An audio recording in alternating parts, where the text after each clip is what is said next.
Hello, ladies. How is everybody today? I am trying this for the second time because I've been having internet issues.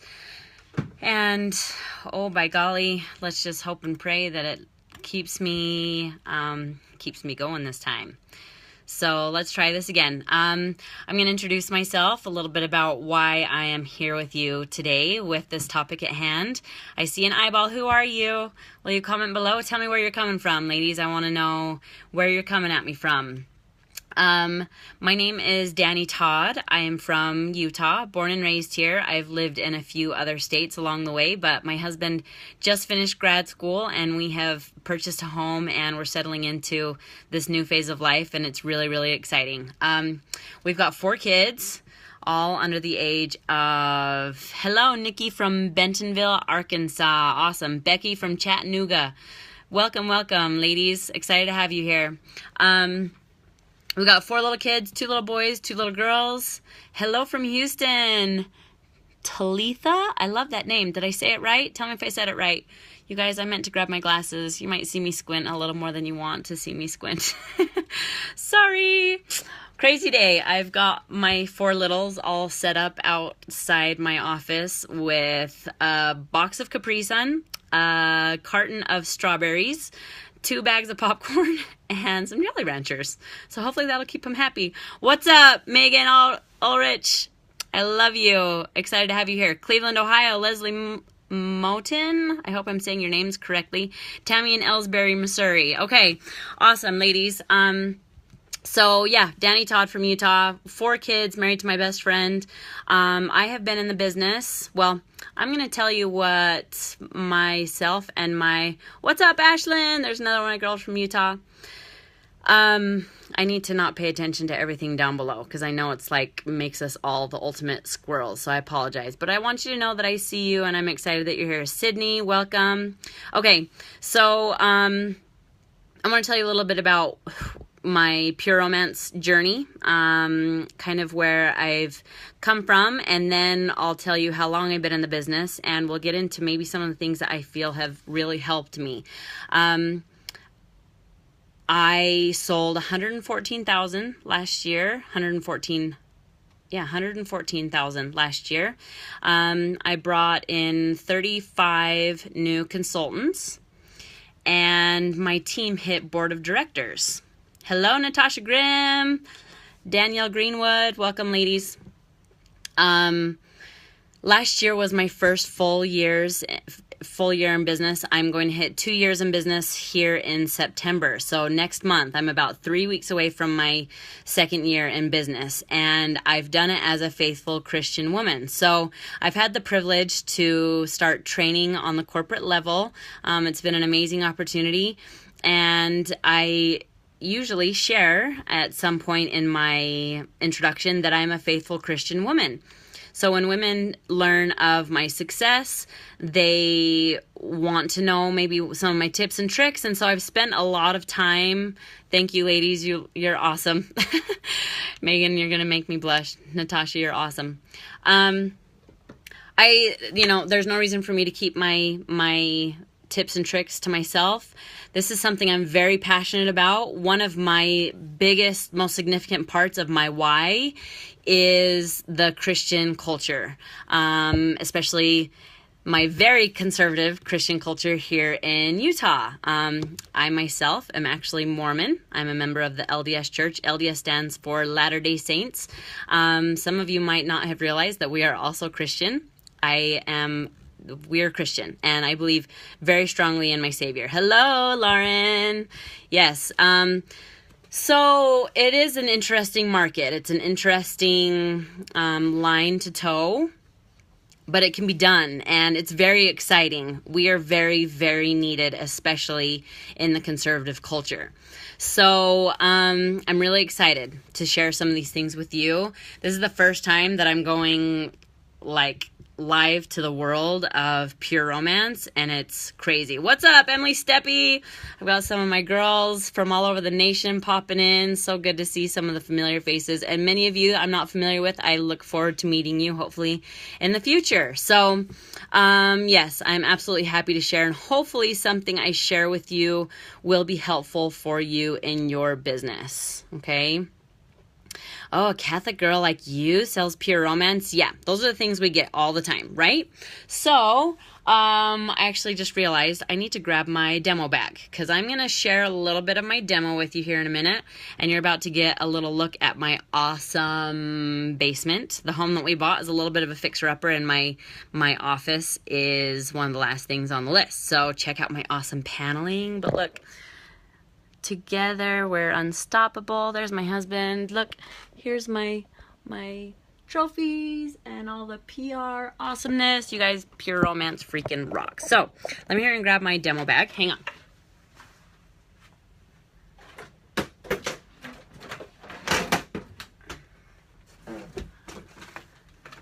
Okay, so I've kind of written up some notes, some things that I've already kind of been jotting down, because I've had this particular video in the back of my mind for a little while now. Basically, you know, I get a lot of women who ask me the questions, and so this is obviously easier to get the information out in a mass production. But then it's also been fun to see your actual questions since announcing I was going to come live. So I've made note of all of those, and hopefully I can just nail everything on the head for you today. So, first things first, two things I want to mention that are going to make the biggest difference for you when it comes to marketing your business as a Christian woman. Number one, do not assume anything. Okay, when I say that, I want you all to, I hope you all have notebooks and you've got a pen, okay? Because hopefully I've got something that's going to help you out. But write some of these things down and remember them, okay? Yep, hopefully we'll help you out today. Lauren, Alexis, it's good to see you here. So don't assume anything. That's number one. And that's probably going to be the biggest help with all of your marketing in pure romance. What do I mean by don't assume? Somebody just mentioned that maybe you hear things like, oh, a Catholic girl like you does pure romance. Do not assume that you know what she is thinking. You have no idea what she's thinking. When she's saying, oh, you do one of those parties, what does those parties even mean to her? I would be willing to bet you it's very different than what you are assuming, okay? You'd be surprised. You need to actually ask people, oh, you've heard of pure romance? What do you know about pure romance? Never assume that you know what they're thinking. So if you get those kinds of reactions to you, it's a simple question back to say, oh, you've heard of pure romance? What do you know about pure romance? You guys, people think we're straight up having orgies at these parties. They're thinking we're swinging. They're thinking we're doing all sorts of crazy, naughty, kinky stuff. Okay? No judgment against people that do that kind of stuff, but that's not what's happening at our parties, right? We know that.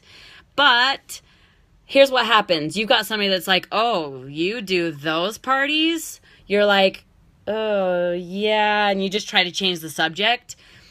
You're assuming she's just thinking, oh, she sells sex toys. You guys, that's not all she's thinking. She's thinking on a scale this big. So when you turn away and just try to change the subject, you're solidifying her assumption. You're solidifying that her misunderstanding is probably true. You're up to no good, okay? So you always need to respond and understand what their thought process is, okay? Never assume. That is key number one. Number two, own what you do. When I say own what you do, I mean when you get these people that say, oh, you do those parties? Obviously, return with a question and say, oh, what do you know about pure romance? Have you been to a party? You know, what do you know? When you make sure that those misunderstandings are ironed out, they might still have some reservations about what you do. But the key is that you own what you do, that you are presenting it in a classy and respectful way. If you present it with class and respect, you will be received with class and respect. That means, when you're out, maybe something comes up and you're talking to your waitress, or I had a conversation with the guy that fitted my husband for his suit for World Conference. He wanted to know what the event was, and my husband told him that we were going to a big award ceremony, that I was getting some awards, and he wanted to know what it was. I didn't even hesitate, okay? I was able to respond to him with confidence, and we'll get more into commercials here in a little while. But in that moment, what would have happened if I started shaking in my boots? What would have happened if I got a little bit nervous and a little bit sketchy to answer his question, you guys? He's going to respond to me with unsurety if I'm giving him unsurety, okay? So you need to never assume, and you need to own and be proud and confident of what you do. When you're confident in your presentation of it, when you're respectful about it, you will receive confidence and respect, and you'll probably get curious minds, because they will want to know how on earth you can be so respectful and classy about a sexual matter. Like, that's not common, right? You guys, I've got 60 eyeballs up there. I've never been watched live by 60 people. I guess that's what happens when I go live in Destination Success. So thank you for being here to support me. You're awesome. Okay, so those are the first two things. If you can really master never assuming, and if you can just own what you do, those will be major points for your business. So what do you tell people? A commercial. It's very important that you solidify a commercial. Now, those of you that are brand new in the business, I love you, Lauren. I try to be real. Those of you that are brand new in the business, it's important that maybe you master a solid commercial that can be given no matter who you're talking to. But as you get experience in the business, as you get experience talking with people, your commercial will probably change a little bit based on who you're talking to, based on your environment, based on their particular interest in the business. But basically, I would recommend a commercial like this. And I wrote it down just to make sure that I would get it on point for you ladies. When I present what I do, I basically say I do in-home parties for women only. I educate them about women's sexual health, and I help them navigate their intimate relationships to be sure they stay strong and healthy. I'm basically in the business of increasing anniversaries and decreasing divorces. Is anybody going to argue with that? Is anybody going to have a problem with that? I'm letting them know that I do in-home parties with women only, and that I educate them about their sexual health and help them navigate their intimate relationships to make sure that they stay healthy and strong, so that they can be. I'm increasing anniversaries and decreasing divorces. Like, nobody is going to argue with that. April, I'm glad that you enjoyed my panel. Thank you. Okay, so that's basically what I say. And you can say that to any man. That's basically what I told the man who was fitting my husband for his suit. If you have, maybe you're talking with a woman, maybe you have, what's up, Chesney? There's my girl, Chesney. If you have someone that's maybe further interested in the business and you want to expound, I let them know. I bring the boutique to you, which gives you the chance to learn and shop in a safe and comfortable environment with people that you know, rather than going to the corner store down the street with every stranger in town. Okay? Again, most women really appreciate that because they don't want to shop with all the crazy people. Hey, Sai! You don't want to run into your ex-husband's new wife. Or even your ex-husband. I mean, men can shop at those stores, right? And sometimes it's uncomfortable.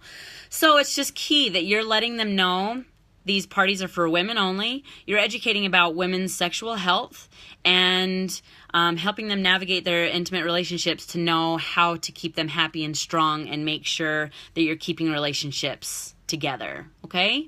So that's the kind of commercial you come up with, and when you share it with, again, class and respect, I don't think I've ever met anyone that has argued those particular points. Everyone believes we should probably get more sexual health for education. They're usually interested in keeping couples happy and together. I don't think anybody's in the business of trying to make people get divorced and trying to be unhappy. But also the fact that you can bring the boutique to them so they can shop comfortably and safely. That's a really good thing, right? So that's basically what I usually share. So something along those lines, it's a good idea to have a strong commercial, okay? So how do you get parties? Many of you ask questions about how do I get parties from these women in my Christian culture, within my church. And this is going to be a lot more. There are a lot of exceptions to this rule. I think there's a difference in dynamics within each church. I think there's a difference in dynamics within cultures, and this is just so variable, okay? So I will share with you what I have done. Hopefully it can be helpful for you. If any of you, as you're watching, you want to add some of your take, I would love if all of you if we can all empower and educate each other, okay? But basically, here's my thing. I'm going to give you my two experiences since being in the business. When I started Pure Romance, my husband, he just started grad school. I actually became a realtor. I planned on being a realtor to get us through school. And that was when I decided to leave real estate behind and joined Pure Romance.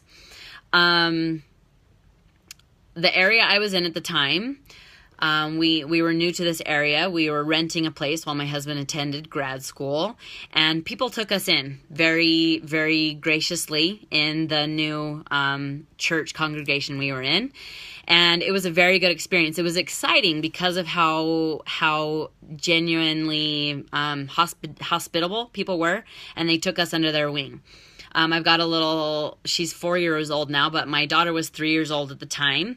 And there was a little group of 3-year-old girls. There were 8 of them, all little blonde hair, blue-eyed girls, that these mothers had created a play date so that every week we would take turns at each girl's home to have a play date for this little group of girls. Such a fun thing. And those ladies took me in so that my daughter could be a part of their friends. It was awesome. Well, me being the lady that owns what I do and I love what I do and I want to share it with the world, I got excited and I thought I can have a party in my home and invite these mothers so that they can have this experience, so they can get to know a little bit about me, and I had no reservation about it. So I reached out to this group of moms to say, hey, I do this thing, and gave them basically my commercial and my why and, a short little summary of what I do, and let them know that I wanted them to come to my home. And only two ladies responded. One of them told me, I have another obligation. I won't be able to make it. I apologize. The other one told me, I'm not interested in that kind of party. The other ones didn't even respond at all. So immediately I could feel a difference in the dynamic with this group of ladies. I could tell that they created a bias against what I do, therefore against me. And they never let me get past that wall that came up. So that was difficult. It was frustrating. It was emotional for me, but I learned from it. So coming to my new area, we just bought a home. We moved to a new city now that my husband's done with grad school. We moved about an hour north of where I was. I came into this new congregation telling myself I am not going to share what I do until I build a reputation in this area, until they get to know me well enough that when I present what I do, They will trust that what I do is not sketchy because they know me well enough that they will trust what I do. Okay? I ran into this issue with the current homeschool group. To keep my business hush-hush. Yeah, Eric A., that sounds very common. So I'll tell you kind of my experience and how I've helped it in this new area. So I came into this new area thinking I'm not going to tell a soul. I wanted to build that reputation because honestly, you guys, if I'm honest, I was totally one of those women that wasn't interested in these parties. I received several invitations to them and kept my distance until one friend that I've grown up with. I highly respect her. I know she has high morals. She's even the zip lip conservative type. She invited me to a party in her home, and that's what didn't make sense to me. If everybody was doing what I thought they were doing, there was no way that that friend would have that kind of party in her home. So I got curious, and that was when I finally attended a party and realized that I had been misunderstanding all along. So with that personal experience, I can't blame these women who are misunderstanding and keeping their distance, right? I used to be one of them. But the key is it takes one person, only one person, for them to trust. Yep, Cassidy Bybee. She was that consultant. Cassidy Bybee is my sponsor, and that was my first party, and she changed my world, right? So all it took was that one person to trust, and I look at that now with my business. I need to create trust, and that starts with me. So with this new area, I wanted to be sure that I would create this trust and this reputation. So I was keeping it to myself. I actually went to World Conference, and the week before World Conference, I mentioned to my neighbor, because she and I were starting to spend some time together. She's got a little boy that's my boy's age, and they were hanging out. We were spending a lot of time. I mentioned to her that I was going to be gone the following week, that we were going to Florida, and she wanted to know why. What are you going to Florida for? That sounds fun. And I was like, oh, just for fun. Yeah, we're just going on vacation. So I was totally lying, but, you know, that was a white lie that I think was necessary. So I was still just keeping it to myself. Well, I went to World Conference. I walked stage a few times. It was kind of a big deal. And there were obviously pictures, both mine and other people's. And my Facebook started going crazy with this World Conference experience. When I got home, when I saw that neighbor again, she was like, so you do pure romance? And my heart dropped, you guys. I was like, crap. Just when I thought I was going to have a really good friend, I just ruined it because now she knows what I do, right? Because of my previous experience. I realized that right before I went to World Conference, she and I became friends on Facebook. I totally didn't think about it. I probably wouldn't have friended her, but I'm glad I did because she was open to it. She's also Mormon like myself. And we got talking, and I told her, you know, the experiences that I've had and why this is so important for women and why I believe in it so strongly. And she was like, you know, it wasn't Nicole, Cass, it was Rachel. That was the best part. It was Rachel. Rachel had never been to a party before. She'd been interested. She had been invited to a party when she got married like 10 years ago, but she's never gone. So she was like, I'd like to see what a party is like. So you guys, what did I do? I did not ask her to have a party. Why? Because she has never seen one. She probably would have been willing to have one. If I'm honest, if I had said, oh, you should have a party, she probably would have been willing. But here's my thought process, and you can agree with me or maybe you don't, but this is, I'm telling you kind of what my experience has been. If she doesn't know anything about it, if she's never been in a party before and she tries to host a party for me, when she reaches out to her people are going to come to her and be like, what is this party? What are you inviting me to? And she's going to go, I don't even know. I'm just having this party. It sounds like fun. You should come. In contrast to, if she can see a party, she knows what it's all about. Then when she hosts her own and people come to her and say, what is this party? Literally all she has to do is say, trust me and come. That's all. That's all it takes. So from that point, when I knew she was interested, I told her, I'll have a party in my home and I want you to come. So between her, that neighbor, and my sister-in-law and another friend that actually I met her just that week through her sister, who is a client of mine in Minnesota. I had those 3 women in my home. It was only those 3. It was a little bit awkward because none of them knew each other, and sometimes the dynamics are obviously better when the women are friends. They know each other. But they got to see what it was all about. And the 2 that were brand new, my sister-in-law had already been in a couple of my parties, so she wasn't new. But the other 2, my neighbor and the other friend that I met across town, both of them booked parties because they got to see what it was all about. Ladies, hosting any party is a lot of pressure. Any party is a lot of work and a lot of pressure. Ours is that much more difficult for 2 reasons. Number 1, we're talking about a taboo subject that can be a little bit freaky for some people. That freaks them out, okay? Number 2, they have to kick their family, their husband, all their children out of the house. So that increases the anxiety level and also the responsibility level and the stress level, everything, okay? So where I'm going with that is, how do you get parties? You need to build a reputation. You need to be a person that other people trust, that they see you and go, if Danny is interested in this, it probably isn't that bad. I should give it a try, okay? But also, number 2, you can't expect these people to book parties with you if they've never seen a party. That's when you need to take the pressure off of their shoulders and have a party in your own home.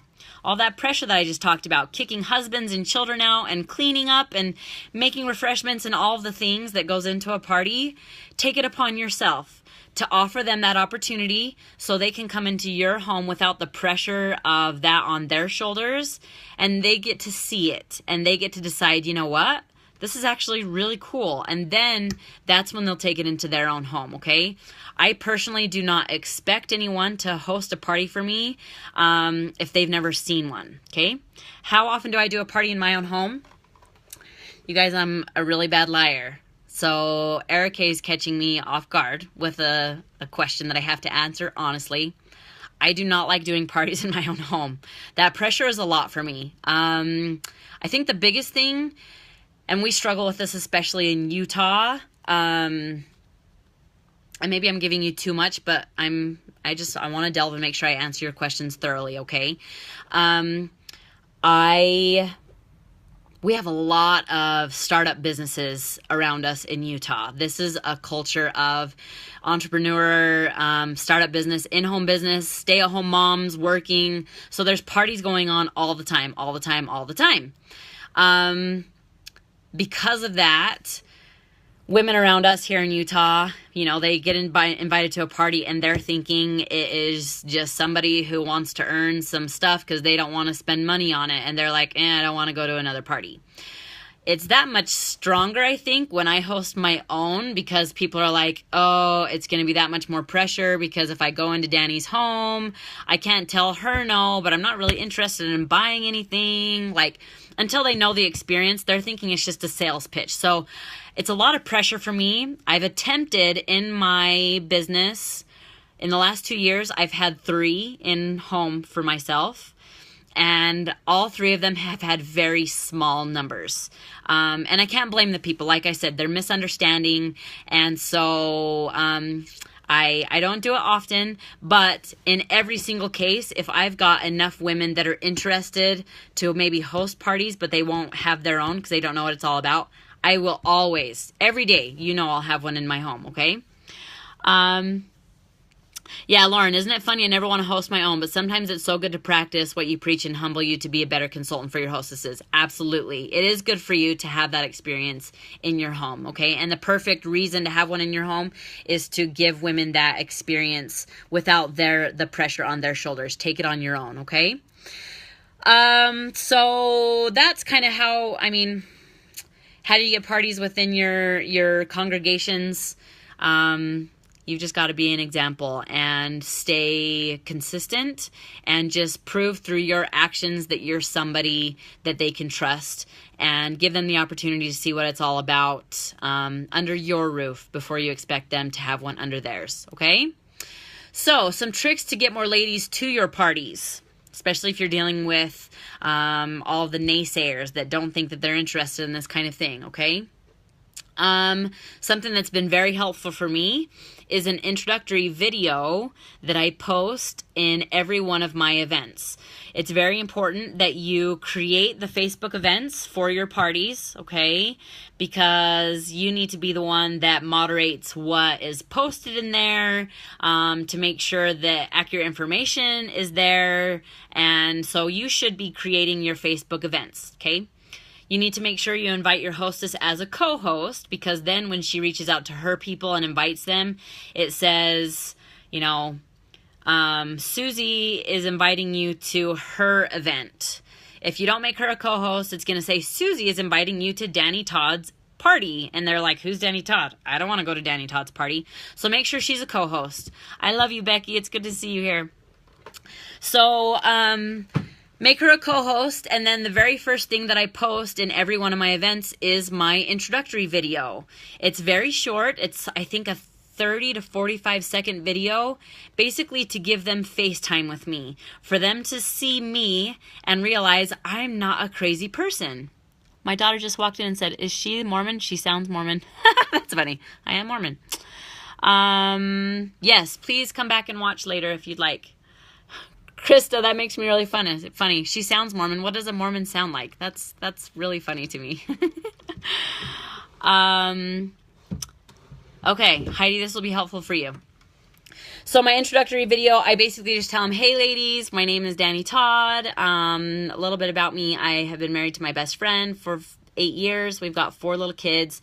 I've owned my Pure Romance business for about 2 years, and I love what I do. And then I go very briefly into, you know, what Pure Romance is, that kind of what I mentioned, that we're going to talk about some women's sexual health and about how to keep your relationship strong and make sure we get all of your questions answered. I let them know I'm bringing the boutique to them, yada, yada, yada. So it's a quick little commercial, because here's the trick. It doesn't matter how fun the parties are and how amazing the products are. If the person presenting them is crazy, they don't want to be there. So they're already a little unsure about talking about sex with strangers. They're that much more concerned that the person presenting them is going to be a freaky person. So make sure they see your face, they hear your voice, they get to be a little introduced to you, and they will want to meet you. So make an introductory video. That's my first recommendation. Okay. The second thing, I will post, I'm trying to figure out how to do this. I wonder if it will let me post it right now while I'm talking to you. So, and there's my internet telling me it's not there. Ugh. I'm still with you. That's the important part. I have a blog that I've written. And I also have my intro video. I can share it, Kayla, if you'd like to see. I actually need to remake it. I've since dyed my hair, so my introductory video makes me look like somebody that I don't look like anymore. So, I need to update it.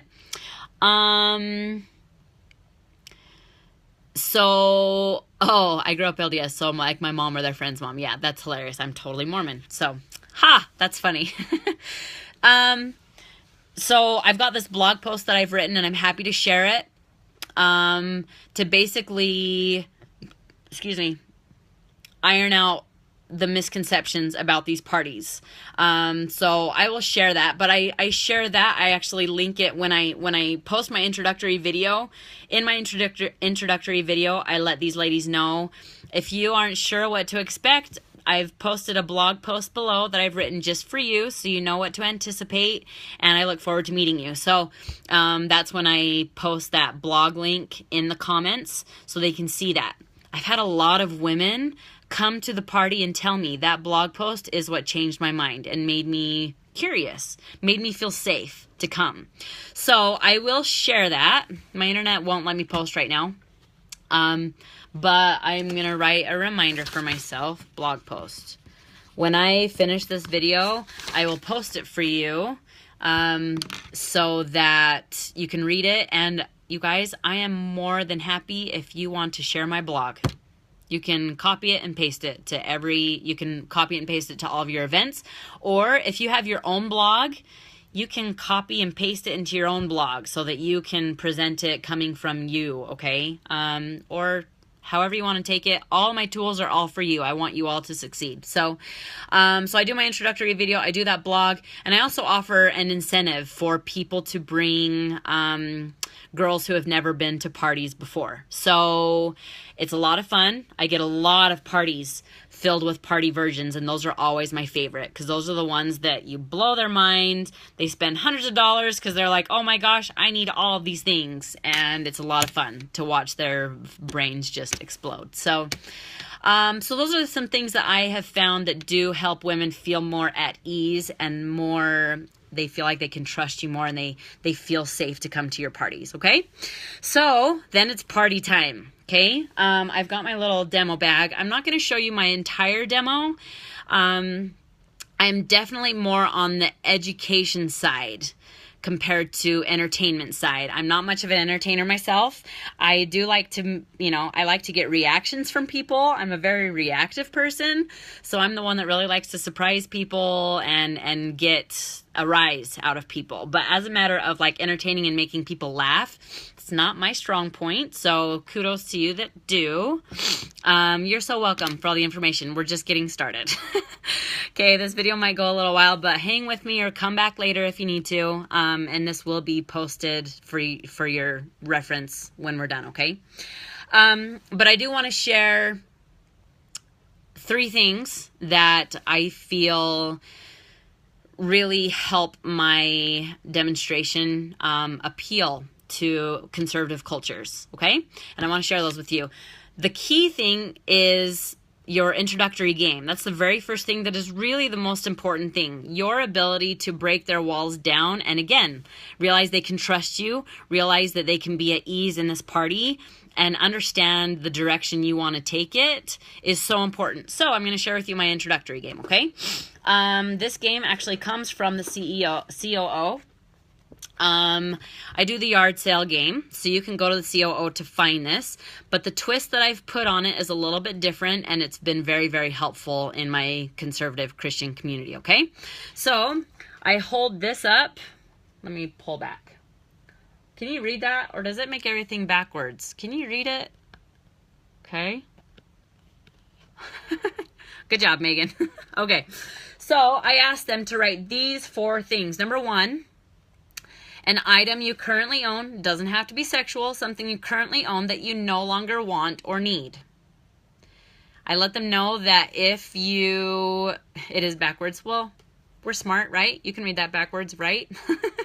Okay, I let them know that, if they're, you can kind of tell people are a little bit puzzled, like, oh, what would I get rid of? I let them know if you're a regular declutterer, you may have already done this week. So this is all hypothetical. What's something you recently got rid of? Okay, give me an item that you want to get rid of. Number 2, what price would you ask for it? Okay, if you're yard selling that item tomorrow, what price is it worth to you? Okay. Number 3, give me the reason you have that item. Give me a little detail. Don't just tell me, oh, I bought it. Tell me it was the perfect color. I love the texture. It was perfect for my kitchen. What's the reason you have that item? Okay. And then number 4, give me the reason you no longer want or need it. So why are you getting rid of it now? Okay, so they write those 4 things. Give them a minute. You can tell that people are writing. Some people do it quickly, some people not so quickly. You know how it goes. But when they're all done and I've got all their attention back, I say, okay, I want you to cross out number 1, cross out your item, and I want you to replace it with the title of your partner. So this is always the funny part, because you can see the look of horror on some people's faces, like, oh, I would never sell my husband, right? So some people laugh, some people think it's funny, some people catch on really quickly to what you're doing, some don't. But I tell them, you are no longer selling your item, you are now selling your partner. So I'm going to give my example, and then I want to go around the room and hear your name and why you're selling your partner. So my name is Danny Todd. I am selling my husband. So how does it work for singles? Sorry. I let them know. You know, maybe it's a husband, fiance, boyfriend, celebrity crush if you don't have anyone. Okay, so usually people have a celebrity crush. So thank you for catching me on that, Korea Ann. That's a beautiful name. I love it.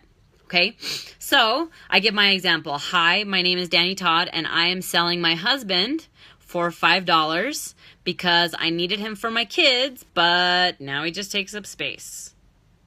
Right? People start laughing, people start giggling, so we go around the room and everybody shares their, hi, my name is, what? My name is, what? Slim, I'm sorry. I haven't heard Slim Shady for a long time, but that just came right back to my mind. Just young again. So they share, you know, my name is so-and-so, and I'm selling my boyfriend for $50 because I liked the color, but now he's out of style. Like, you get a lot of clothing comments that are really funny. But basically, everybody gets all the way around, and we laugh together, okay? So when it's all done, I'm like, okay, all fun and games, and obviously not true, right? None of you came here to sell your partners. None of you came here to replace them. But I do think you would agree with me that the concept underlying this game is true. Things change, right? Your relationships now are different than they were when they started because life changes, and that's inevitable. Okay, think about it. Something else in your life that's inevitable is the change of your health. And your health is important to you. So we're all paying for this big, beautiful thing called health insurance because we want to know that if something ever happens to us, we're going to be taken care of, right? I'm going to ask a hypothetical question that I don't want you to answer out loud, but I want you to think about something as we go along tonight. When was the last time you spent that much money on your relationship? Okay. Maybe you go on date night. Maybe you go to dinners and movies together. Maybe you buy gifts for each other. It's always fun to give and receive surprises. Maybe you have the money to go on vacation. All these are really good things, okay? But I want you to realize something. At the end of the day, you can go to dinner with your dad. You can go to a movie with your sister. You can buy gifts for your neighbor. You can go on vacation with your best friend, okay? See where I'm going? The only thing that sets your relationship apart is your intimacy. What is that worth to you? Okay? I promise everything I have to show you tonight is intimacy insurance. Regardless of where you're at in your relationship and what you're looking for, I have something for you. Okay? So, that is what I share. That's my introductory game. And then I let them know I have 2 rules in my parties. I'm actually going to make it 3 now. Just recently, thanks to Ashley Livermore, if she's watching. I didn't even attend her training, but I heard from one of my girls that heard her at national training, one of her rules. So I have 3 rules in my parties, and then we'll get started. The first is what happens in Vegas stays in Vegas, okay? Anything we share or ask or divulge, this is a safe place, and we're not going to leave here and jib-jab about everything that we learned about each other, okay? Number 2 is you cannot yuck someone else's yum. That means I might show something you are not personally interested in, something that may even make you feel a little uncomfortable, and that's okay. It usually happens in every party, but someone else in this room is going to be 5-starring that product on her list. So unless you are present when the lady is using the product, this is a judge-free zone, okay? Number 3, have fun. We're here to have fun tonight, and I'm really excited that you ladies have joined me here tonight, okay? So that's how I start my parties, and I think it puts a lot of people at ease. It puts their mindset in a different direction. I'm not just here for money. I'm here to make your relationships better. And I don't think you would argue with me with that, right? They want to make it more fun. They want to make it more frequent. They want to make it more comfortable. Everybody has something. And I usually mention that to them. Whatever you're looking for, you know, I've got something for you. So that's my introduction, okay? So take it and use it if you'd like. You can find that yard sale game on the COO, and that's just kind of the twist that I've put on it. So then when it comes to the demo, thank you, my crazy hair. Okay, so when it comes to the demo, every consultant is different. That's one of the really fun parts about this business. You can literally do whatever you want. I have tried to be very strategic with everything that I do, especially because my big passion is the conservative community, okay? So, I've got a heater underneath me that I'm trying to keep my toes warm. So with that being said, I have built my demo with the intent to make it the most receptive for people, to make it as receptive as possible for them, and understandable and condonable, okay? So I'm not going to tell you my whole demo, but basically I'll tell you how it progresses. I start with sensuality. I have a sensuality section. Sensuality is all about you feeling confident and sexy. If you're not feeling confident and sexy, there's no way you're taking your clothes off, and sex is always better when your clothes are off, right? So my sensuality section, I begin every party talking about sensuality, and that includes things like coochie and body dew and body boost and revive and miracle oil and afterglow and the flirt perfume and basic instinct, okay? So these things that are making you want to be wanted, they're making you feel like a more sexual person. I go over those first and really get them ticking about, oh my gosh, when was the last time I actually cared for myself? Okay, so we start with that. After we talk about sensuality and I'm making them feel really confident in their own body, then we move on into sexuality. We talk about lingerie, and then I talk about, things like a virgin and great head and the arousal creams, lubricants, and toys.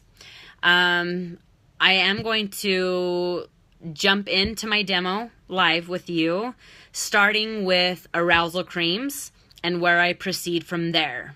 Okay, you'll see my progression and you'll understand why even women who are not even in relationships, Mormon, very conservative girls who aren't in relationships, they are even comfortable to talk about bedroom accessories by the time I'm done. So let me share it with you, okay?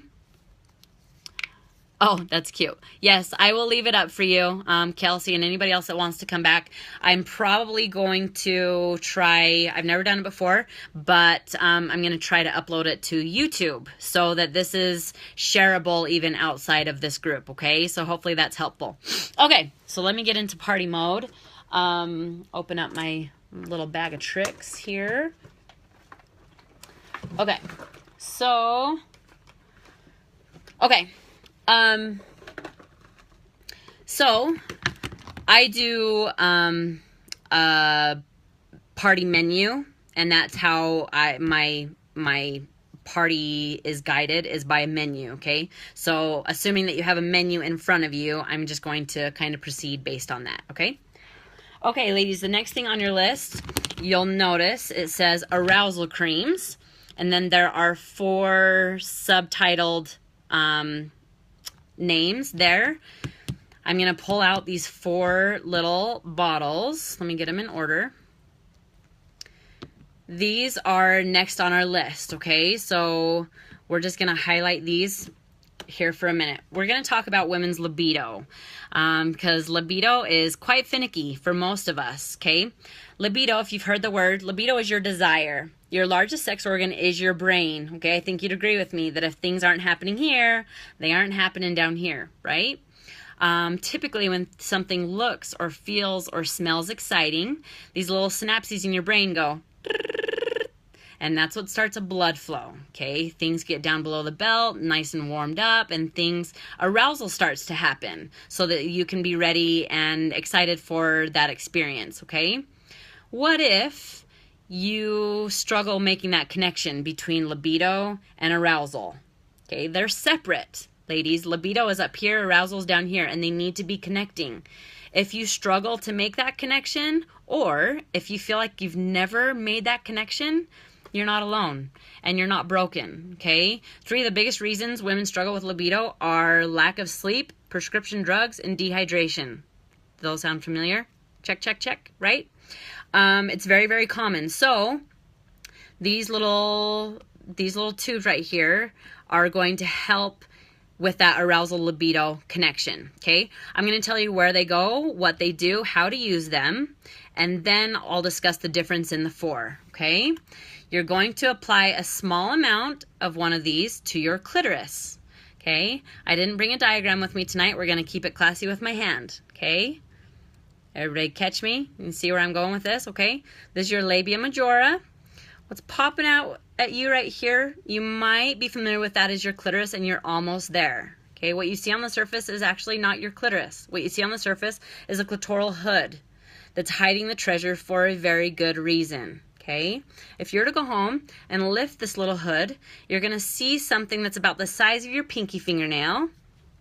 That is the tip of your clitoris. It actually goes internally, and you are better endowed than a man is. Yours is just on the inside.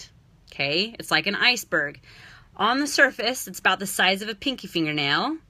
Does anyone have any guesses how many nerve endings are there? Anyone? Anyone? Okay, I let them guess around for a minute. Very few people really understand how many nerve endings are there. There are 8,000 nerve endings packed into this tiny little surface area of your pinky fingernail. 8,000 nerve endings. To put that into perspective, that's more than his entire package.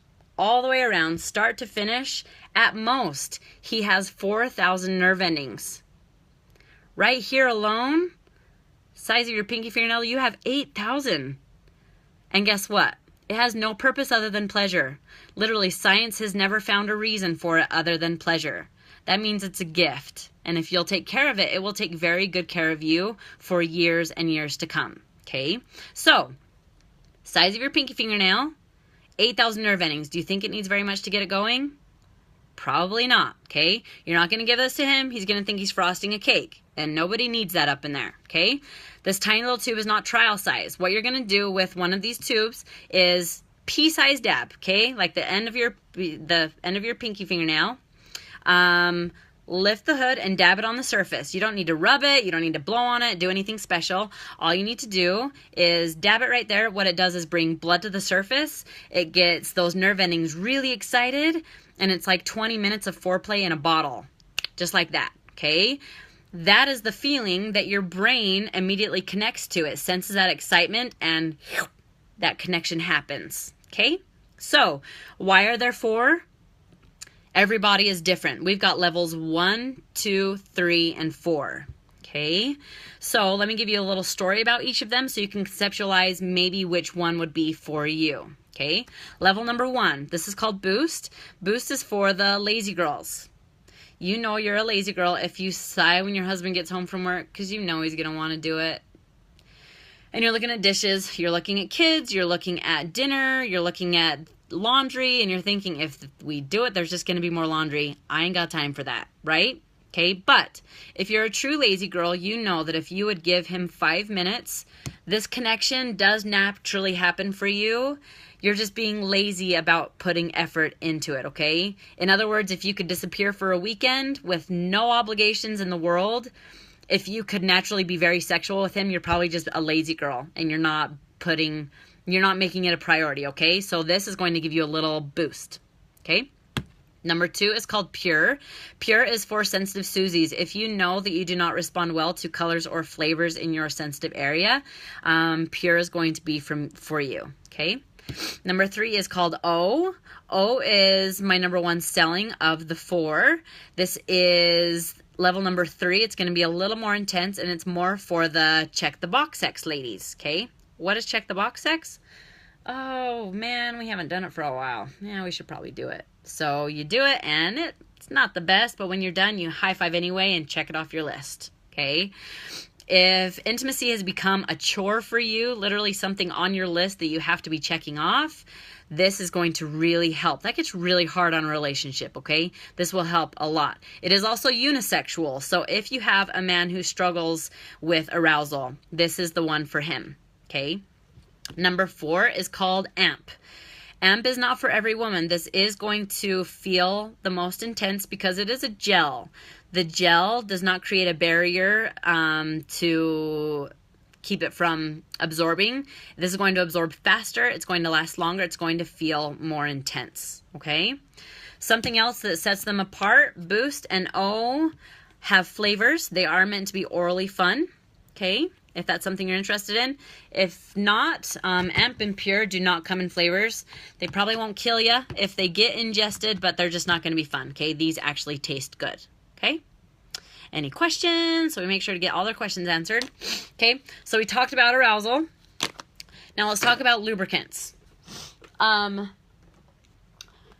I'm going to come around and give a little dab of this on your finger. I want you to give me a finger. I'm going to put a little dab on your finger. I want you to rub your finger and your thumb together while I chat, okay? It's going to absorb. I know it sounds crazy because it's a lubricant. It's not supposed to absorb, but you'll understand why here in a minute. Don't wipe it off. It will defeat the whole purpose of what you're about to experience, okay? So I go around and give everybody a dab.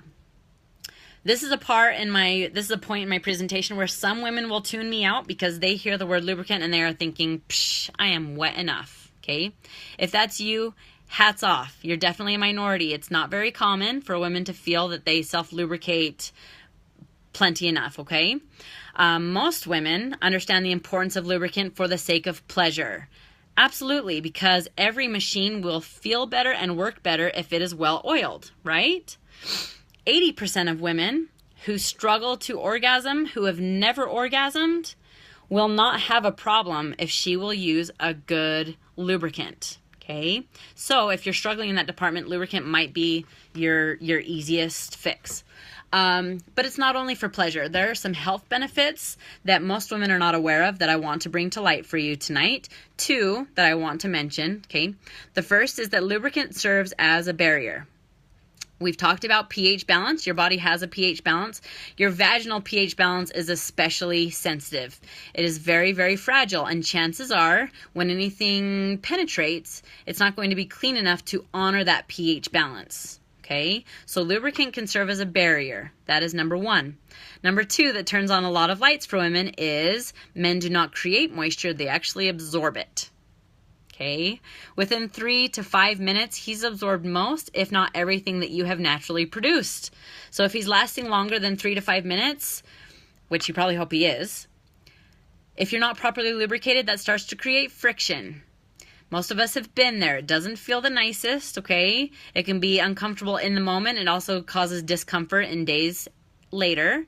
What's happening is not just discomfort. That friction is actually tearing your vaginal walls. Tiny little vaginal tears that become cozy homes for bacteria, which is a struggle for infection and funky smells and everything. But over time, those innocent little tears become scar tissue. Okay, please trust me when I tell you, I get women in my parties that are in their 50s and 60s. In their minds, they are still 20 years old. They want to be doing everything they were doing when they were 20 years old. Physically, it is no longer possible. Think about scar tissue, okay? The vaginal walls are not allowed to, they aren't capable of expanding and contracting anymore. And there's no sensation there, right? You don't feel anything with scar tissue. So please understand, it's not just present pleasure, it is intimate longevity. It's very, very important to stay, that you're lubricated properly, okay? So, has everybody absorbed? It looks like everybody's done rubbing. It's gone, okay? You're not going to get one lubricant that's going to satisfy all of your sexual needs. It's very important you understand the differences in lubricants and the activities for each of them, okay? Hang on a minute. I'm being intruded upon. Who is there? Hey, bud. What do you need? We're going to Wyatt's house. Let me do this video and then we'll go, okay? Okay. Close the door, please. Are the girls still asleep? Mm-hmm. Okay. Close the door, please. Thanks, buddy. Okay. So it's very important you understand the differences in each lubricant, okay? This one I just put on your finger is called Just Like Me. This is a water-based lubricant. You could feel when I applied it, it does have glide in the moment. So it can be used in the moment, and it's wonderful. But the cool part is, let's say it is your anniversary, it is your birthday, check the box next day. For some reason, you know you're going to be intimate. You can actually put some of this on your finger, go 1 knuckle deep and rub it on your vaginal walls earlier in the day, okay? It's going to absorb into those tissues just like it did on your fingers, and then you can clean the house, you can run your errands, you can go to work, whatever you need to do that day. Later on, it won't matter where you're at when that moment happens. You can have that spontaneous intimacy you've always wished for, because when your natural moisture, when your natural lubrication comes to life, it's going to bring this back to life. I want you to lick your finger and rub it back together. Okay? So they do that, and everybody's like, oh my gosh, oh my gosh. And I tell them it's silky smooth, and it doesn't make any weird KY noises. And everybody laughs at that because it's so true, and they're so intrusive, okay? So the trick with water-based lubricant is it requires what? Moisture. Yes, this requires moisture, okay? If you hadn't licked your finger and brought it back to life, it's gone, right? So what if your body doesn't create the moisture that it needs to keep this active? You are going to want silicone. The next one on your list is called Pure Pleasure. This is a silicone-based lubricant. Silicone is for 4 reasons, 4 activities, okay, or 4 types of women. Number 1, you are dry enough, you need a replacement, okay? Dehydration, prescription drugs, excessive exercise, alcohol, all sorts of things will dry you out. So if you're dry, you're obviously not going to want a water-based lubricant, okay? You need silicone to replace your natural moisture. That's number 1. Number 2 is anal play. Your anal area does not create moisture. Therefore, anything that requires moisture is not going to work in the back door. You are going to need silicone. Okay.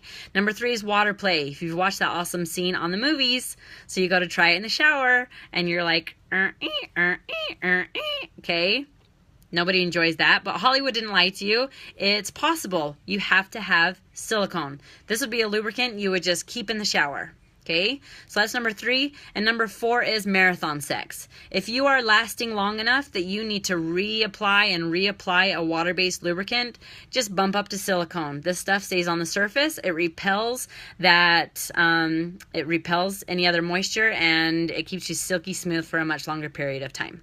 Okay, so any questions, differences between water-based, silicone? Okay, we make sure that they understand the two. So I mentioned at the beginning of the party that novelty is so important, and we have some novelty lubricants. The next one on your list is called Whipped.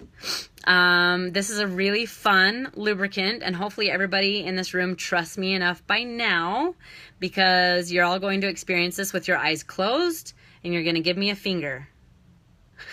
And everybody looks at each other like, is she serious? And I'm like, yes, I'm not going to start till everybody's eyes are closed, and you give me a finger. Okay, so I get my Playmate out, and I go around with everybody's eyes closed. They cannot open their eyes until it's completely done. So I go around the circle, and I give everybody a quick little hand job on their finger, and everybody's like freaking out, right? And I tell them, there's always at least one screamer. Let's find out who it is. And it's my favorite part. It is so funny. So when they're done, I put the Playmate back, so I'm still only holding this. And I tell them, okay, go ahead and open your eyes. I tell them, that was not my mouth, okay? And then everybody laughs. I say, okay, this is called Whipped. It is lickable. You can go ahead and taste it. This particular flavor tastes like Swedish fish, and it's amazing. This is a more creamy lubricant. It is emollient-based. Emollient is a fancy word to tell you it is specially formulated for a man's pleasure, okay? You just met the Playmate. Let me pull. I wasn't going to pull it out, but I'm going to pull it out. Okay, you just met the Playmate. This is called a male pleasure sleeve, which might be a new concept to you. If this is a new concept to you, let me help you understand why this could be your new little buddy, okay? We've all had those times, and if you haven't, I promise you will, when you are too tired. You've got a major headache. You are on your period. You are pregnant. You are postpartum, watching Grey's Anatomy. For some reason, you are not in the mood to help him with your body, okay? Maybe you tell him no. I'm not going to tell you it's not right to tell him no. You have the right to tell him no, but that does get really hard to hear if it happens too often. So what do? You love him enough that you help him with your hand. Let's talk about that for a minute. 4 fingers and a thumb is not equal pressure. Figuring out the right grip, figuring out the right rhythm. 17 minutes later, right? You're changing hands, your arm is cramping. Finally he goes. It's all over in your hand. He's the one that pieces out to sleep, and you're the one that has to get up and go clean everything up, right? Okay. Enter the little Playmate. This thing has equal pressure all the way around. Something's on it. This has equal pressure all the way around. You can use it with rhythm, Or you can hold at the base of his shaft and tug on it for a sucking sensation. Okay. The best part is 2 minutes later, 2 minutes tops, when he's done, it's in here and he can go clean it out. And everybody laughs and everybody's like, oh my gosh, I need that in my life. Right? I sell a lot of Playmates here in Utah. So, I take questions and I make sure everybody understands. I make sure they understand it has to have whipped lubricant. I'm not letting you walk out the door with a pleasure sleeve without whipped lubricant. And then I let them know that we'll talk about cleaning at the end of the party. I let him know you're not going to take this home and throw it at him. That tells him you came to a sex party and replaced yourself. He's not going to appreciate you or me if you do that, okay? This becomes literally something that saves your life in those moments so you don't have to use your hand. It's fun. It's not a job anymore, and you will probably see faces you've never seen because it's pretty amazing, okay? So I put the whipped in the Playmate and have them close their eyes for the hand job. Yep, so they all just sit there with their eyes closed and their fingers out, and I go around and I give them a little jobby, okay? Okay, so that is a little segue into our accessories. It's very, very interesting to me.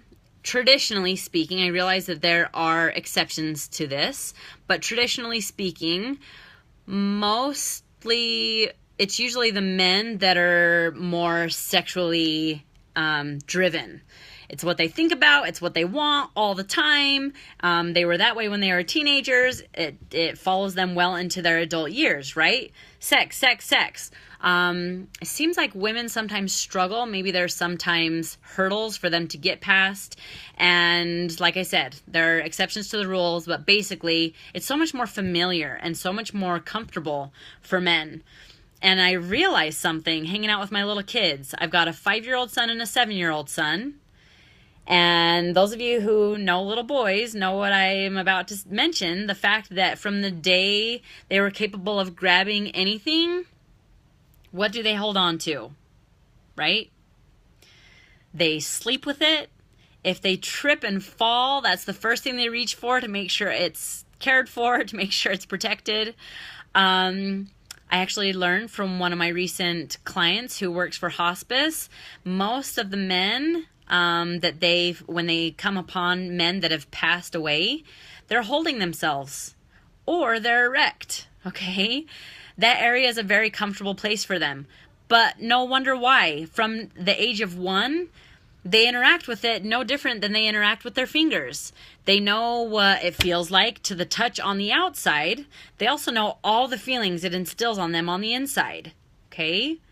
Women are so much more complicated, and if you've never been educated about your body, it's difficult to understand what you're capable of and what your body was built for, okay? So there are arguably dozens of orgasms women can achieve, but we're going to focus on 3 tonight. 3 types of orgasms that women can achieve, okay? The first is clitoral. We've talked about that clitoris. 8,000 nerve endings. It's a really enjoyable, erotic place. It can even be achieved, a clitoral orgasm can even be achieved with your clothes on, okay?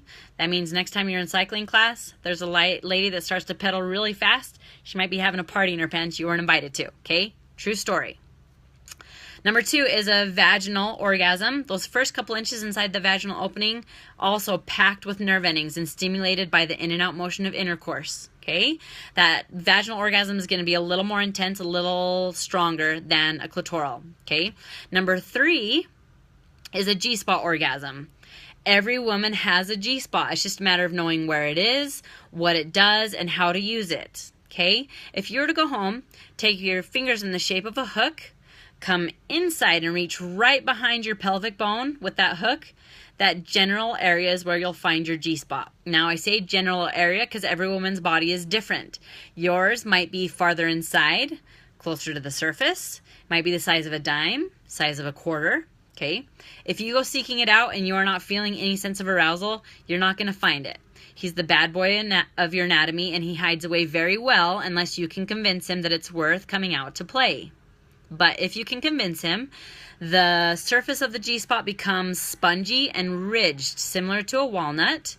It engorges with blood, which that growth puts pressure on the bladder next door, which triggers your brain to think you need to pee, right? If you've ever felt the need to urinate during intercourse, that is your G-spot being stimulated. Next time you have those slightly uncomfortable feelings, if you can power through them, when you reach a G-spot orgasm, you will know it and all of your neighbors will know it. It's the most intense. Some women even report having aftershock orgasms after achieving a G-spot orgasm because it is so intense. Okay? Some women do not like them because they rock their world too hard. I'm not up here to dictate to you what you need to be engaging in for a sexually satisfying life. I am here to educate you on the possibilities, to hopefully help you conceptualize some things you have experienced, some other things you would like to experience, okay? And ultimately, I know this information was really helpful for me to understand why bedroom accessories exist, okay? This thing called vibration. Why is it so important? What happens to nerve endings if they don't get stimulated? Anybody? Anybody? They die, okay? Nerve endings that don't get used, that don't get stimulated, they die. So, coming back to my visual right here, if you've got 8,000 of them, right here alone, 8,000 of them, we're not even talking about the others, but 8,000 of them right here, okay? Let's look at this with normal penetration. Is anything happening there? No, not really. Unless something is manually happening right here, you've got 8,000 nerve endings that aren't thriving like they need to be, okay? So you might not require vibration for pleasure. That is awesome if that's you, okay? Some of you might require it for pleasure, and that's okay too. But we're talking about intimate longevity. So even those of you that don't require it for pleasure right now, do you still want to be non-dependent on it when you're 60, 70, even 80 years old? It's possible, but you've got to keep those nerve endings alive and thriving. So sometimes vibration is just a simple physical therapy. It's novelty. It's something that's fun that you pull out 2, 3, 4 times a month just for the fun, okay? Keep those nerve endings alive. They will thank you for it, okay? So with that being said, if you look at your list, I've got good, better, best categories. And within each category, there are 4 toys listed. There are many types of toys, but we're going to focus on 4 types tonight.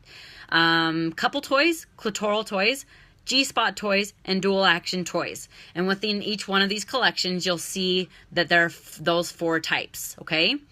I will tell you that the key to pleasure is quality, okay? When I give you the catalogs at the end of the party, you will see that there are accessories that start as little as $19. And you might lean toward those because obviously the price tag fits more comfortably in the budget. I'm not going to fight you if that's what you want to take home tonight, but I want you to consider what's at hand.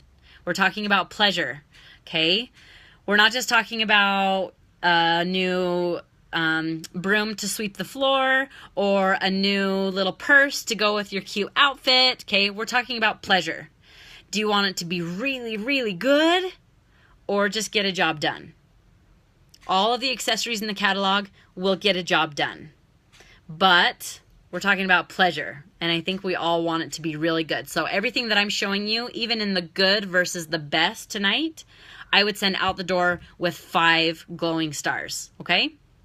So, blah, blah, blah, that's basically what I do. And then within each, my good collection is Calypso, my better is Spotlight, and my best is Euphoria. It's awesome. And that progression, I've never had anyone fight me on it. I've actually been very surprised by the people that are like, oh my gosh, I've never looked at it that way. Okay, so hopefully that helps. There's my demo. You guys, I'm keeping you here forever. Okay, let's keep going. I do my sponsoring commercial at the very, very end. This is another thing that I personally have chosen to do because of my conservative community. I know most consultants do like a commercial break between their liquid line and their toys. This is why I don't. I'm getting, most of the women in my parties are women who are skeptic. Women who are unsure about what's to happen. They are a little bit scared, okay? So hypothetically, if I try to do a commercial break between liquid lines and my toys, these women have caught wind that there are bedroom accessories in this party, right? If I stop before I show those toys, they're still a little bit on edge. They don't know what's about to happen. They have not seen the entire package. So for me to try to present the opportunity to these women that are still a little bit on edge probably isn't going to be the most effective. So I give my whole presentation. I pack the punch. I present everything. And when it's done, I ask them, are there any questions? Make sure to answer all their questions, and I let them know. That's the end of my presentation.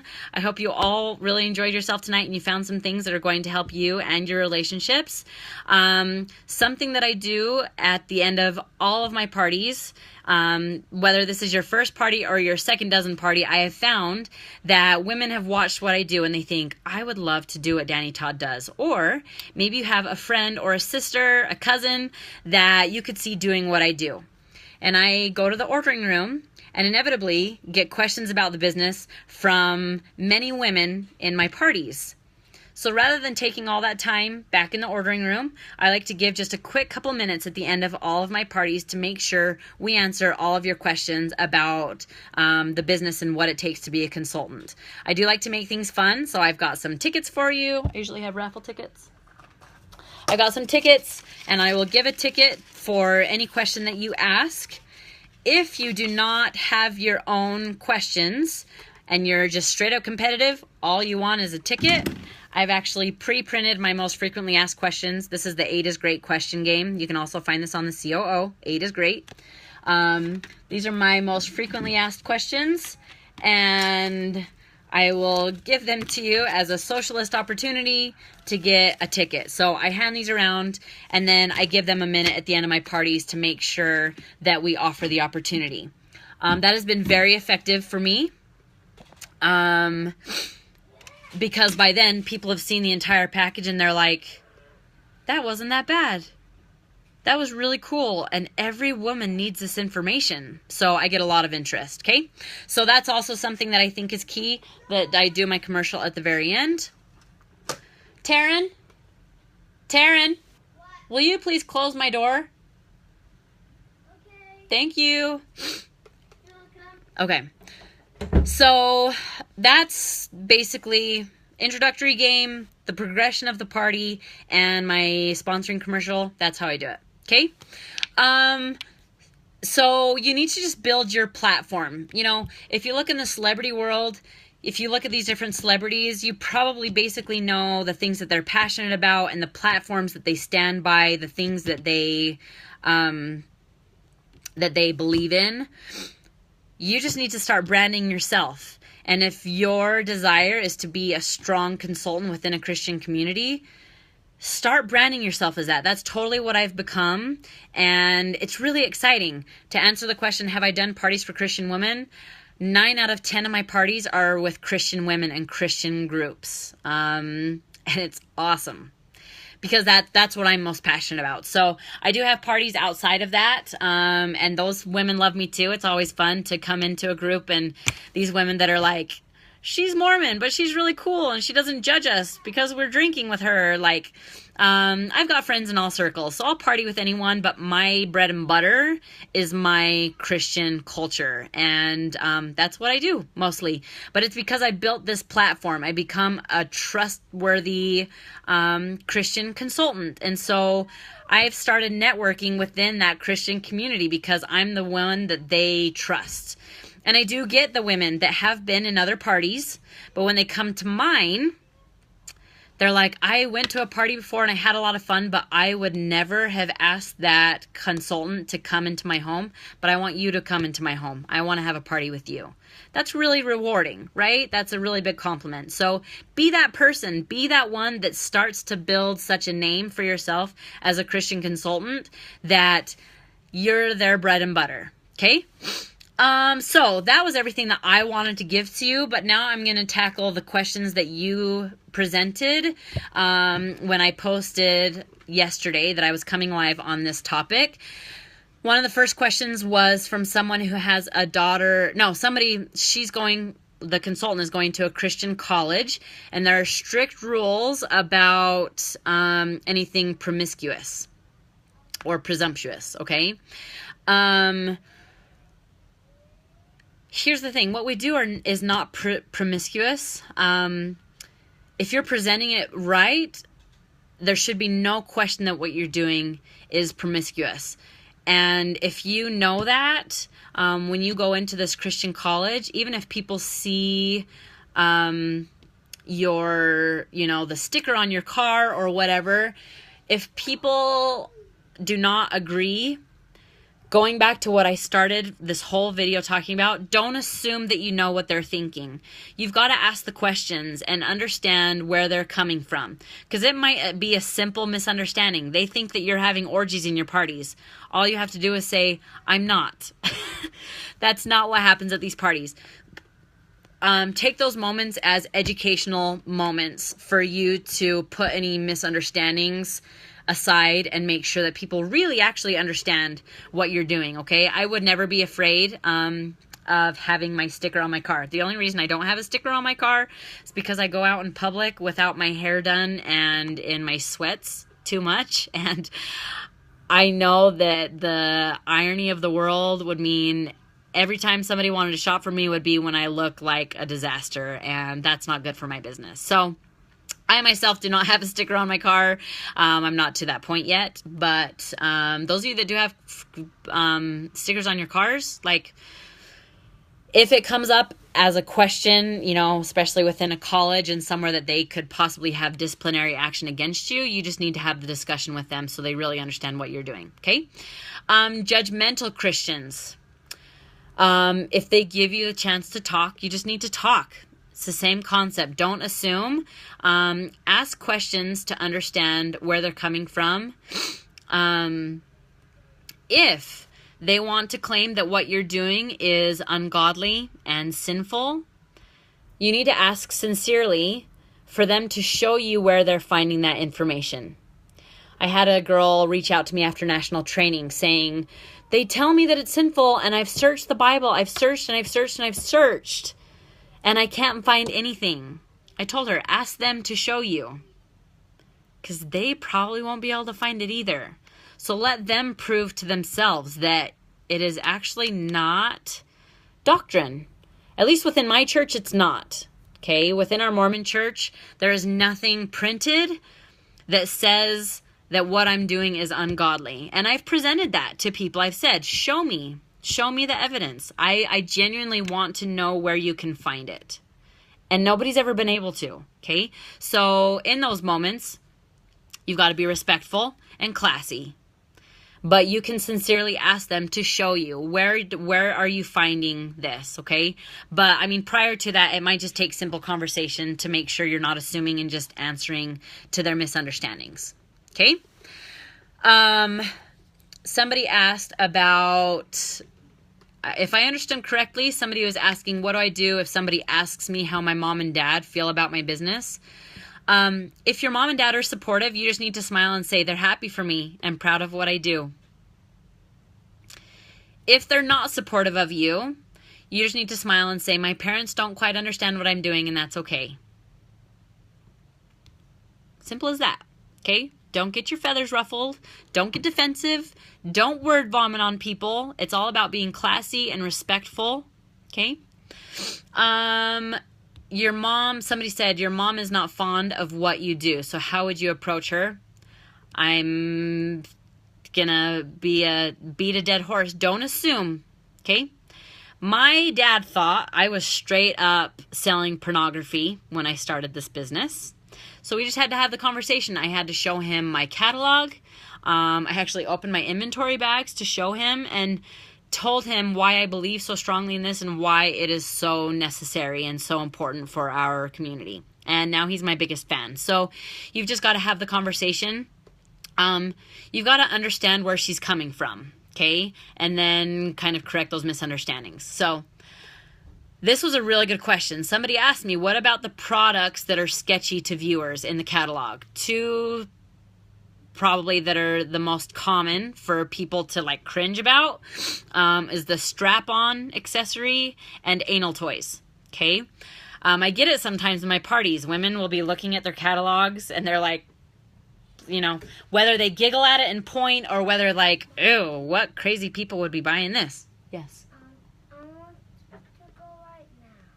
Okay, give me a little bit. The girls are still asleep. Okay. No. They're not? Are they awake? But only 8, but not 10. Is Tev still sleeping? Uh-huh. Okay, close my door. I'm almost done. Okay. Thanks, buddy. Love you. Close the door, please. Okay. My dad's girlfriend asked if what I was doing was legal. Okay. So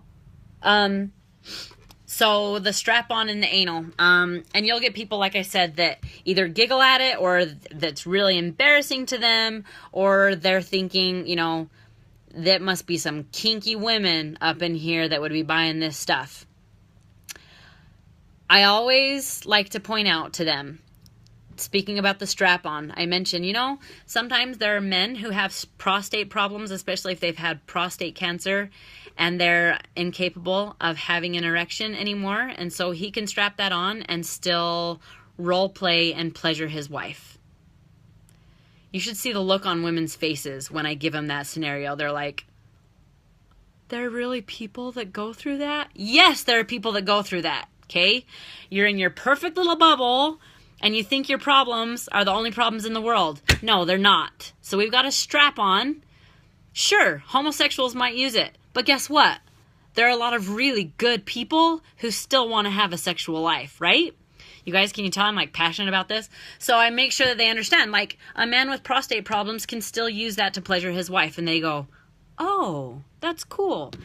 So speaking about anal, same concept. There are some women, after undergoing really severe cancer treatments, that their vaginal walls close. And their only penetration possibility is anal. It's their only option. Do you get me? Okay, so I like to just make sure they understand that these products are not only for what they would deem creepy, kinky, crazy people. But then I also like to follow it up and let them know there are very healthy, homogenous man-woman relationships that use all of these products. And I don't judge, okay? Sometimes they'll cringe, but I just kind of let them know about these issues and kind of wake them up to real life. There are women out there who are really grateful that we have these products. So you've just got to change their mindset, okay? So that's kind of how I approach that. I'm just kind of going off my notes because by now I'm so passionate. I don't want to miss anything, okay? We're not promoting actions, you guys. We are not telling anybody what they should be doing in their relationship. You should not be doing that, okay? You're not telling people what actions they should be doing. You're promoting education, okay? Hi, sweetie. Can you stay out there for just a couple more minutes? But I want to do something. What do you need? I'm waking Teva. Okay, that's okay. Go sit down and watch the show. I'm almost done, okay? Thank you. Can't open the door. Yeah, you can. Turn it and open it. I tried to stick something heavy in front of my door so they couldn't get in, but they still got in. Okay? You're promoting education. So help them understand that every product in our catalog, yeah, it can be used for either promiscuous reasons or wholesome reasons. But it's not up to you to decide how your clients are using them. They have their own agency. You're the professional, and it is your job to give the education so then they can take it and use it however they want. That's not your business, right? Help these people understand that, because this is another big concern. People think, especially in the Christian community, and one of the reasons that they're so afraid, hesitant, that's what I'm looking for. the reason that they're so hesitant to come is because they think that we're all sharing our own experiences and that we're all showing each other how we do things and positions and all of these things, okay? Help people understand. Men and women, everybody you talk to, help them understand. The people who come into my parties are being educated. I don't tell them my personal interaction. I don't want to know their personal interaction. That is the concept of sex that is sacred. And that is what Christian people are being so respectful of, because they recognize that this intimacy, the sexual relationship they have is sacred. So you need to make sure they understand that you understand that you're not taking that away from them. And when they come in to your party, that sacred nature of their relationship is not going to be in jeopardy. It's not going to be questioned. Okay? So with that being said, that's also why you can't assume anything. When you sell anything, you don't know what it's going to be used for, because their business behind their doors is their business. It's not yours. Okay?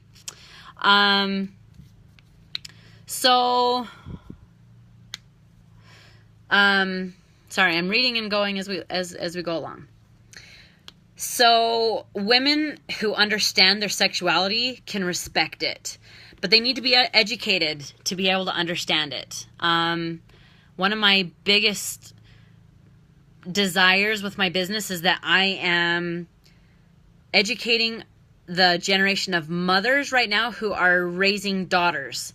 And if I can educate these mothers, they can turn around and give their daughters more sound, true, accurate, researched information so their daughters can grow up with more purity and more understanding of their sexuality, okay? And I express these things, especially when I'm in my Christian culture party, so that they really understand it is so necessary, okay? That's why we can do this. That's why we can teach these things to unmarried women. There's nothing wrong with unmarried women being in our parties. It's education. And you guys, I get the women that are divorced or maybe going through divorces. Just a couple weeks ago, 2 weeks ago, one of my good friends, her sister who's going through a divorce, was in the party. And she was interested in a dual action vibrator because she understood with my presentation that if she doesn't use it, she's going to lose it. So she was a little bit hesitant to bring it up to me because she's going to buy a toy without a man in her life. And I just smiled and I asked her, do you plan on being married again? And she said yes. And I said, that's why it's so important. And that's the difference, is the intent of heart between someone using a toy without a partner for health and someone using it without a partner solely for pleasure. I'm not here to judge. If you're watching this and you're like, what's wrong with somebody using it just for pleasure? I sell them to people for that reason all the time. I'm not here to judge, but we're talking about the people in the Christian community and the reasons they might have hesitations, but the reasons why they need to understand the importance of these things and the actual health and necessary purposes in their lives for these things, okay? We're just teaching an adult sex ed class, and every woman needs this opportunity, okay? I'm through my first page. We're almost done, guys. Somebody asked about confidence talking to other Christians. You've got to just nail your commercial, which I kind of talked about at the very beginning. You've got to just nail that commercial and be able to express it with ownership and respect and class, okay?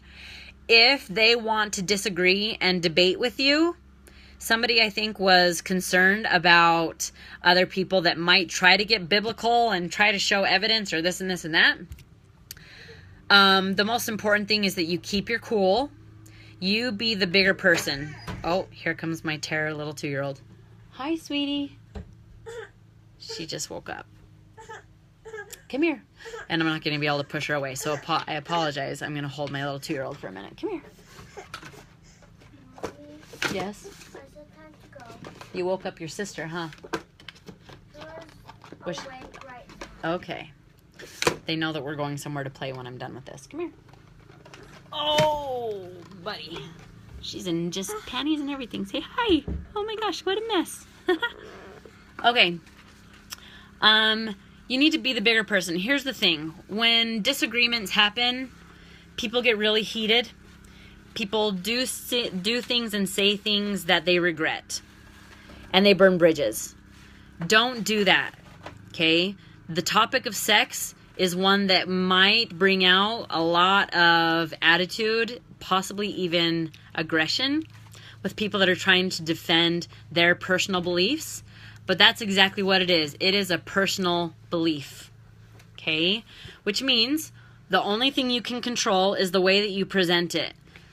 You keep your cool, you smile, and present everything that you're presenting the way that Patty would. Be respectful to them, okay? Something that I learned, I served a mission for my church. I was in Korea. I was there for 18 months. And I did go over with the intent to teach people about Christ.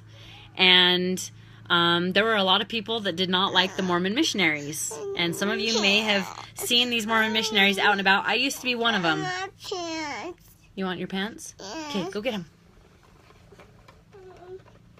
Okay, I was one of them in Korea. So, my phone's dying too, so I better wrap this up. Maybe I'll plug it in, I guess. I've got my charger right here. I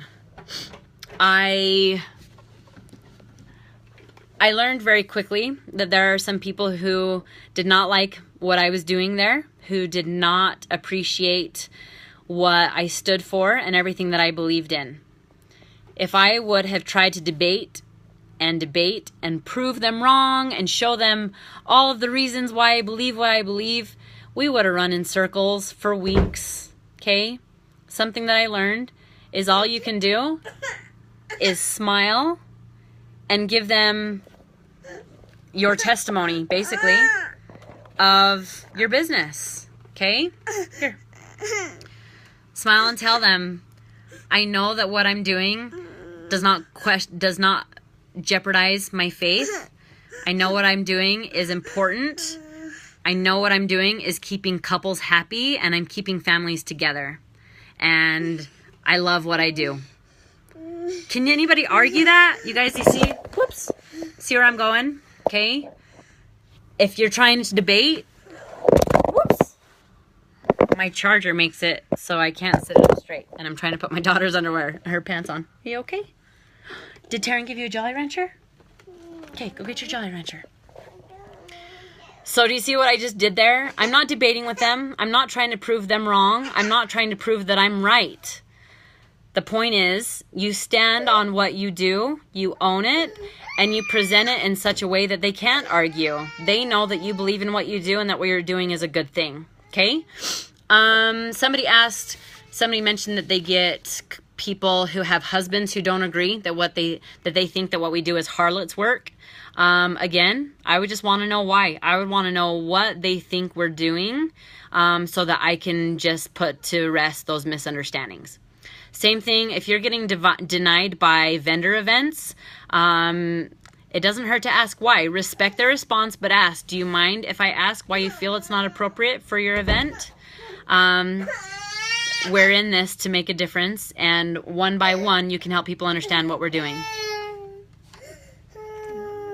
Can Taryn help you? No, she only wants help from me, so I've got to get her a Capri Sun. So this is the last thing, and this is the biggest key. This is what I wanted to end on. Let me get this for my daughter. Hang on. How many of you are still here? I see 30 eyeballs up above. That's half of what we started with, so I've been long-winded, and I apologize. But I'm really passionate about this, so thanks to those of you that are sticking it out with me. Okay, hang on. It's going to flip over again. Okay. Here, sweetie. Okay, so the key is you've got to get your heart in the right place. I was going to say you've got to get your mind in the right place, but it all starts with your heart. You've got to have your heart in the right place about what you do. I'm almost done. Go out. Go out, please. Get your heart in the right place. If your heart's in the right place, your mind will follow. Okay? What we do is not dirty. It is not dirty. The people around you, the way that they treat you when they find out what you're doing, the way that they talk about the things that you do, if you're letting those things echo in your mind, you might be presenting what you do being afraid because it's dirty. Get that out of your heart and out of your mind, okay? You guys, if this is something that I wrote, if you wanted to learn what it takes to be a country cowboy, you wouldn't go to a city slicker to learn about a cowboy and what he does and how much he loves his life. You would go to a country cowboy, right? The people around you, most likely, like I've said, don't understand what you're doing. So for them to pass judgment, for them to make assumptions, for them to spread words about what you're doing, those words are inaccurate. They're misunderstandings, and all you can do is prove them wrong by your actions, your words, okay? And ultimately, they'll come around, but don't get caught up on them, and don't let them convince you that anything you're doing is not good, okay? I would recommend that you read this book. Patty Brisbane wrote this book, Pure Romance Between the Sheets. We sell this book, in case you don't know. But you need to read this for yourself. The way that she talks about sexuality and its importance and the reasons, you know, some of the experiences that some of these women have gone through and what a difference understanding their sexuality made in their lives. This is what it is all about. You need to just envelop yourself, surround yourself with the goodness of pure romance. Don't listen to the haters. Don't listen to the people that don't understand. You need to be going to team meetings. You need to be going to trainings. You need to be tuning in to Live, Love, Win. You need to be having a sisterhood around you. You guys, I am so far detached from the dirty of what we do. I forget that people even feel that way anymore. Because I know so strong in my heart that what we're doing is making a difference. You guys, it makes me emotional because we are making a difference.